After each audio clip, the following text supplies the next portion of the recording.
आज 1 साल सरकार का पूरा हुआ है और 1 साल में एक भी दिन ऐसा नहीं है जिस दिन हमारे मुख्यमंत्री, उप मुख्यमंत्री, मंत्री और विधायक घर में बैठे हों। सबने जबरदस्त दौरा करके हर समय हर जगह जनता की सेवा में खड़े रहे। ये हमारे लिए सबसे खुशी की बात है। जैसा कि रानी साहबा ने अभी कहा भाषण में कि जब हम एक एक करके गारंटी अपनी लागू कर रहे थे, पहली गारंटी जो हमने ओल्ड पेंशन स्कीम की थी, पुरानी पेंशन की, उसको लागू किया और वो पूरी तरह से राज्य में लागू हो गई है, जिसमें 1.5 लाख लोगों को उसका लाभ मिल रहा है। दूसरी गारंटी महिलाओं के हम लागू करने वाले थे, लागू करने वाले थे कि अचानक ये आपदा आ गई और उस आपदा में सरकार को 4,500 करोड़ रुपए उसमें खर्च करने पड़ रहे हैं, क्योंकि हमारे लोगों के बीच ये सबसे बड़ा संकट आया था। हमें उम्मीद थी कि संकट के वक्त जैसे केंद्र सरकार बाकी राज्यों को मदद देती है, वैसे हिमाचल प्रदेश को भी मदद देगी। लेकिन हिमाचल प्रदेश को केंद्र सरकार ने अभी तक कोई मदद नहीं दी है।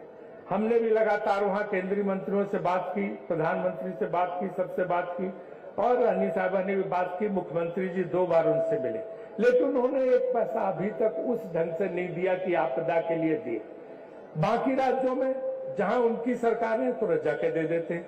तो यहाँ हिमाचल वालों से कौन सा आपका बैर है, कौन सा वैमनस्य है कि आप उनको जो है मदद करने में कतराते हैं। और जैसा कि हमारी अध्यक्ष जी कह रही थी, कहते हमारा घर है।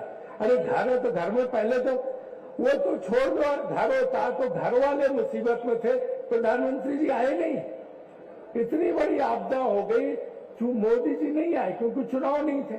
अब लोकसभा के चुनाव आएंगे तो फिर आ जाएंगे, फिर कहेंगे जी हमारा ये घर है। भाई और बहनों, मैं अपने घर में आ गया हूँ, मेरा घर है हिमाचल। तो जब लोग मुसीबत में थे तब कहाँ थे भाई बहन? तब भाई बहनों के लिए आप आए नहीं। हमारे रात भर मुख्यमंत्री जागे, रात भर हमारे मंत्री और विधायक और पार्लियामेंट्री सेक्रेटरी पानी में, पूरी उस ठंड में, लोगों के बीच में बुलडोजर लेके कैसे कैसे जाके लोगों को निकाला है हमने। कहां कहां से सोए नहीं लोग, 3-3 रात तक, 4-4 रात तक लोगों की मदद करने के लिए।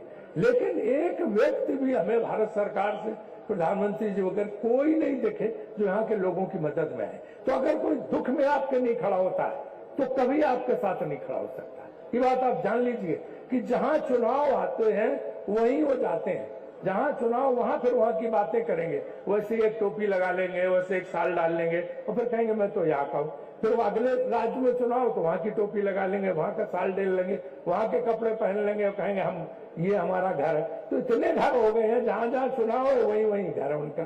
तो हमारी इस मंच से केंद्र सरकार से अपील है, प्रधानमंत्री जी से अपील है कि ये देव धरती है, ये देव भूमि है, यहाँ किए गए वादों से मुकरो मत। यहाँ आपने जो कहा, अगर यहाँ के लोग घर का माना तो उनकी मदद आप करिए। 12,000 करोड़ का की मांग हमने रखी है केंद्र सरकार से, जो राज्य सरकार के पास है। राज्य सरकार खर्च कर रही है 4,500 करोड़ और 12,000 करोड़ केंद्र को देना है। अभी तक 12 रुपए भी नहीं दिए उन्होंने, और अपने राज्य उत्तराखंड बगल में उनका, वहां तुरंत दे दिए। तो ये जो है, मैं इस मंच के माध्यम से भारत सरकार से अपील करना चाहता हूं, प्रधानमंत्री से अपील करना चाहता हूं कि तत्काल जो हिमाचल प्रदेश की मदद करें। जो हमारा बनता है, जो हमारा जायज है, जो राज्य सरकार को होता है, वो भी हमें अभी तक प्राप्त नहीं हुआ है, इसलिए वो पैसा हमें दिया जाए। ओपीएस हमने लागू कर दिया है।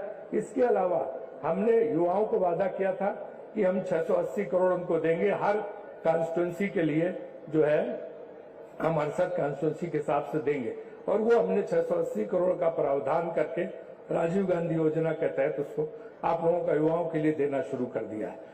बाकी जो गारंटी है महिलाओं वाली, वो भी जल्दी लागू होगी। हम उसके लिए जो है, क्योंकि यहाँ पे जिस दिन सरकार में आए हम लोग तो देखा कि सारा खजाना खाली करके गए थे भाजपा वाले। जयराम जी सारा खजाना खाली करके गए थे, उल्टे हमारे ऊपर 50-60 हजार करोड़ का कर्ज करके गए थे।